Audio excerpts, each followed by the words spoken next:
Assalamualaikum warahmatullahi wabarakatuh.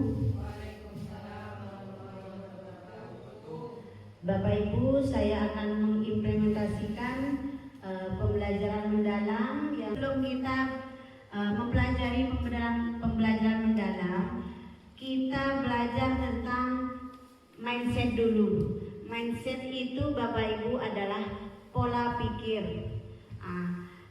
Di zaman sekarang, karena zaman sekarang itu sudah modern, maka mindset Bapak Ibu guru juga harus berubah. Namanya sekarang itu PPB, pola pikir bertumbuh. Kalau dulu mindsetnya PPT, pola pikir tetap. Sekarang berubah menjadi PBB, pola pikir bertumbuh. Apa itu pola pikir bertumbuh?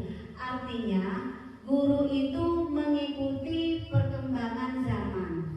Jadi tidak fokus pada prinsipnya sendiri. Kalau saya mengajarnya seperti ini, harus seperti ini. Tapi kita itu harus mengikuti perkembangan zaman supaya apa? Kita juga tidak ketinggalan zaman. Itu intinya kita itu saling berkesinambungan. Ada dimensi profil kelulusan, di situ juga ada prinsip pembelajaran dan pengalaman belajar, kerangka pembelajaran. Lanjut Pak. Tadi sudah dijelaskan sama Ibu Kepala Sekolah. Nah, ya atas dulu Pak. Nah, di dalam pembelajaran ini kita itu ada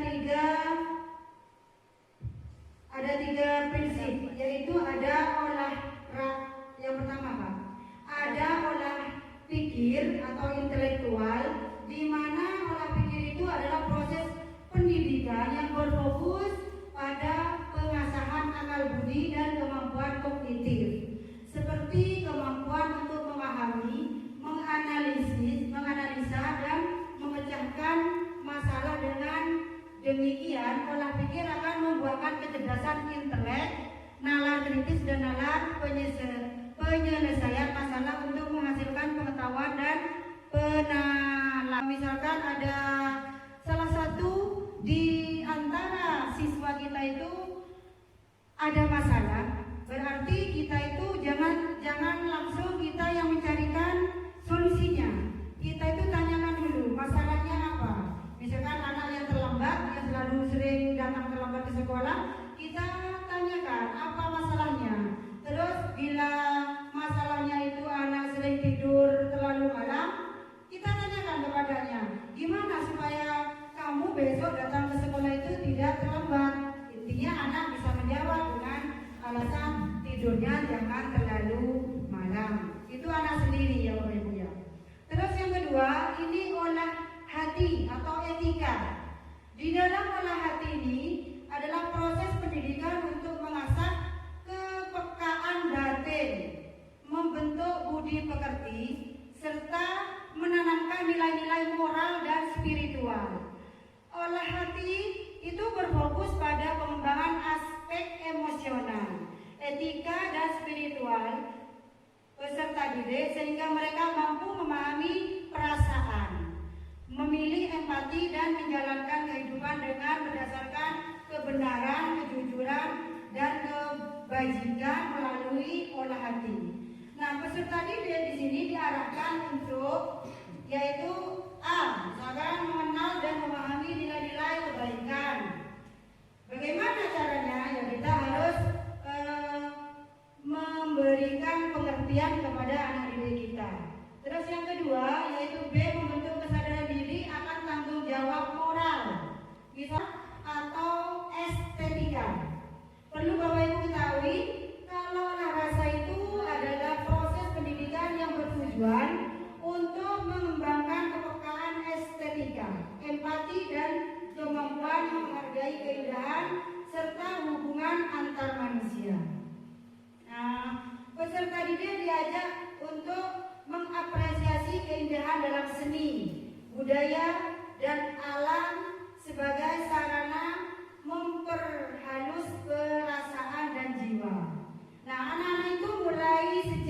itu diajari untuk apa ya istilahnya di sini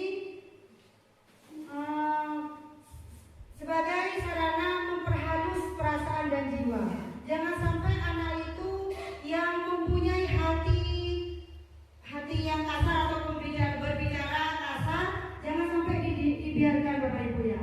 Karena itu sangat berpengaruh sekali untuk masa depannya. Dengan kesehatan mental, emosional dan spiritual, olahraga membantu menciptakan harmoni antara tubuh dan jiwa. Nah, ini begini Bapak Ibu. Sebaiknya dalam belajar itu kita awali dengan olahraga tipis-tipis sebelum kita mulai pelajaran itu penting sekali karena itu merupakan sebagian dari olahraga. Dari olahraga tersebut kita dapat meningkatkan kesehatan fisik siswa beserta juga gurunya. Diri dulu biar acara kita ini tidak sepanjang, kita ice breaking dulu. Kita ikuti ya, saya kasih contoh. Tepuk satu, itu sama pasangannya, tentunya sama pasangannya. Tepuk satu, tepuk dua, yes, tepuk tiga, tepuk tadi keren seperti itu ya. Tepuk satu, dua, tiga,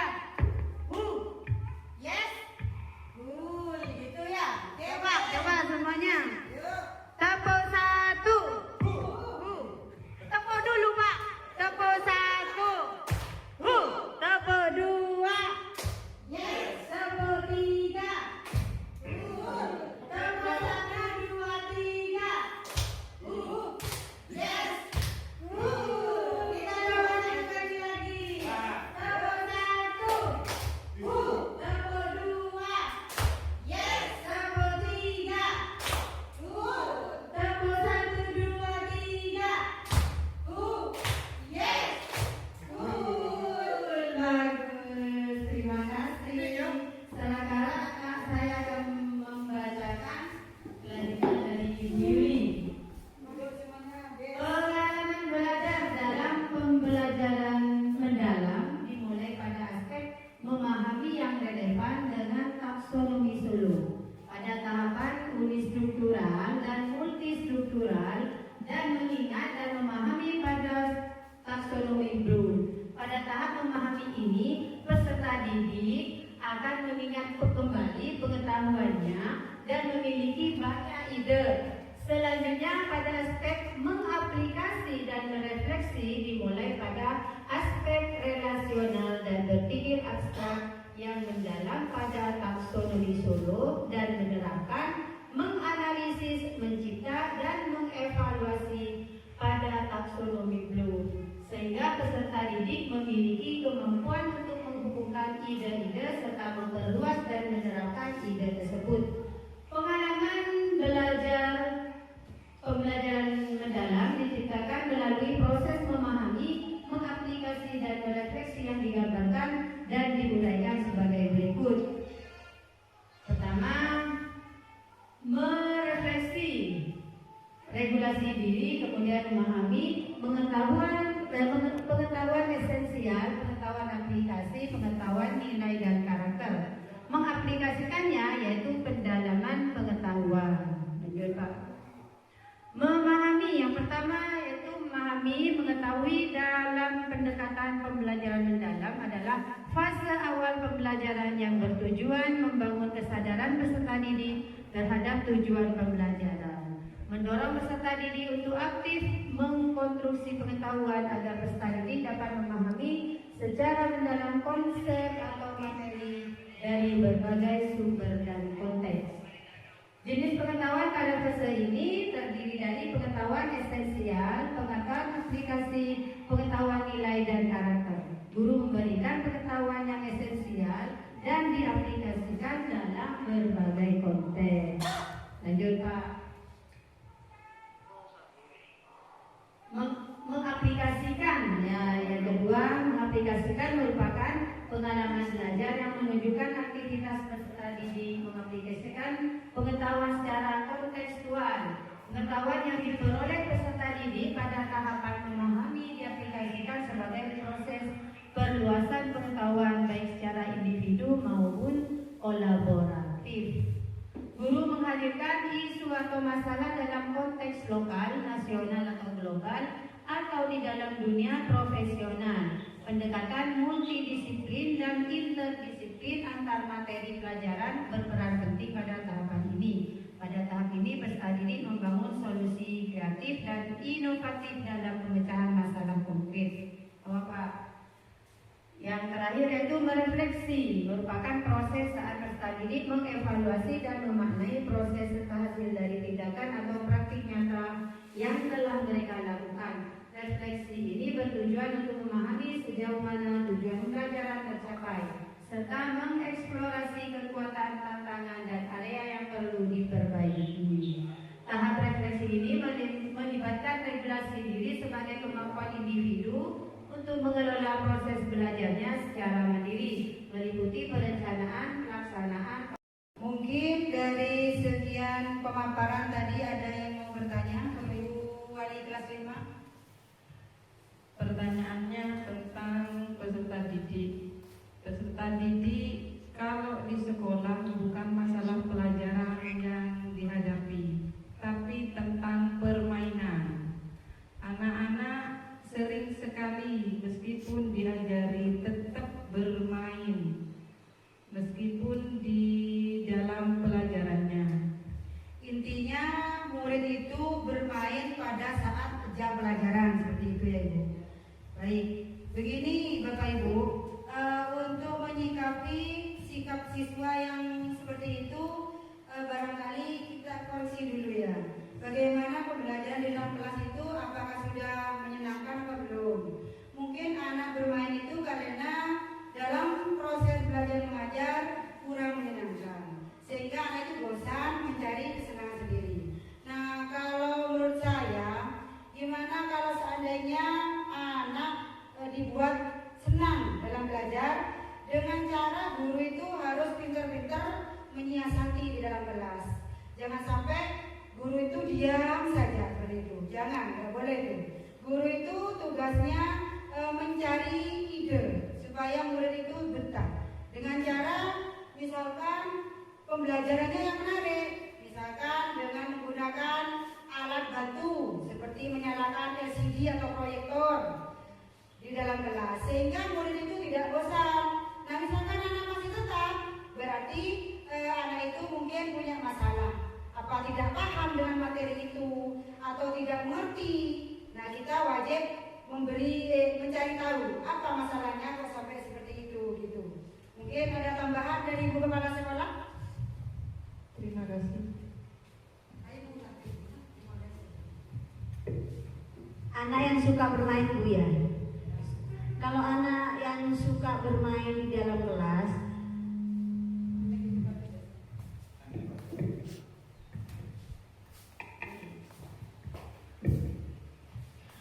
kalau anak yang suka bermain kelas itu karena di dalam kelas itu banyak waktu yang kurang dimanfaatkan dengan baik, sehingga waktu yang kosong itu mereka gunakan untuk bermain. Kalau kegiatan pembelajaran di dalam kelas itu padat, mungkin anak-anak itu tidak akan bermain. Solusinya menurut saya, kalau anak itu bermain di dalam kelas, pembelajaran di dalam kelas itu harus padat Bu, supaya mereka tidak punya kesempatan untuk bermain sendiri. Kalau aktivitas pembelajarannya padat, mereka akan sibuk dengan pembelajaran yang ada.